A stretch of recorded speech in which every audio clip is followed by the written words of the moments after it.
اسلامی جمہوریہ پاکستان کے صدر صاحب فوت ہو جائیں اور عالم یہ ہو کہ اس کی سگی اولاد بھی جنازے پہ نہ آئے، سگی اولاد بھی جنازے پہ نہ آئے، اور کوئی رشتہ دار عزیز اقارب جا کے اس کے کفن کے پیسے بھی نہ دے،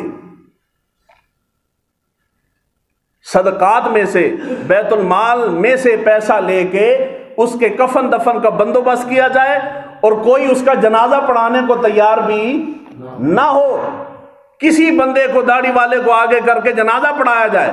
ایک طرف وہ ہے اور دوسری طرف اللہ کا وہ مجذوب ہے کہ بندہ فوت ہوتا ہے، جب فوت ہوا تو اس پاکستان، ریاست پاکستان کے قانون کو وہ مطلوب تھا اور درجنوں اس کے اوپر مقدمات تھے۔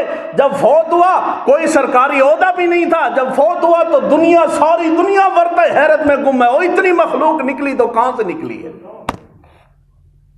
ہمارے چودھری صاحب کا جنازہ 7-8 صفحے ہو جائے نا تو وہاں وہ پھڑی کے اوپر بیٹھ کے کہتے ہیں نہیں چودھری صاحب بڑے نیک تھے، وہ 7 صفحے ہو گئی تھی جنازے کی، اور ہمارے MLA صاحب بڑے اللہ والے تھے، وہ فوت ہوئے تو 18 صفحے تھی۔ وہ اللہ کے بندے، تمہارا بندہ فوت ہو جائے تو وہ تو بڑی بات ہے کہ تمہاری 18 صفحے ہو گئی ہیں، اور جس کی جنازے کے اوپر 18-19 لاکھ بندہ کھڑا ہو اس کے لیے کوئی بڑی بات نہیں۔ کیوں نہیں بڑی بات؟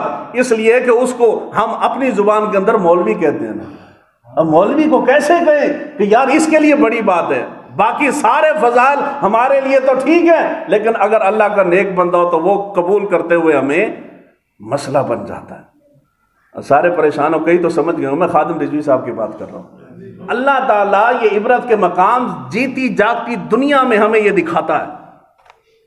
کتنے مخالف تھے جو صرف یہ دیکھ کے بدل گئے، انہوں نے کہا نہیں یہ عام بندہ نہیں ہے، ویل چیئر میں بیٹھا ہے، کوئی اس کے پاس عہدہ ہی کوئی نہیں، اقتدار بھی کوئی نہیں۔ تمہارے کتنے بڑے بڑے سرکاری افسر مر جاتے اور صدر سے اوپر تو کوئی نہیں نا، کتنے وزیر اعظم مر گئے، ان کی اپنی اولادیں نہیں آتی۔ یہ ممنون حسین کی بات کی ہے میں نے، اپنی اولاد، سگی اولاد، 4 بندے کھڑے ہو کے انہوں نے ایک رسم پوری کی ہے جنازے کی۔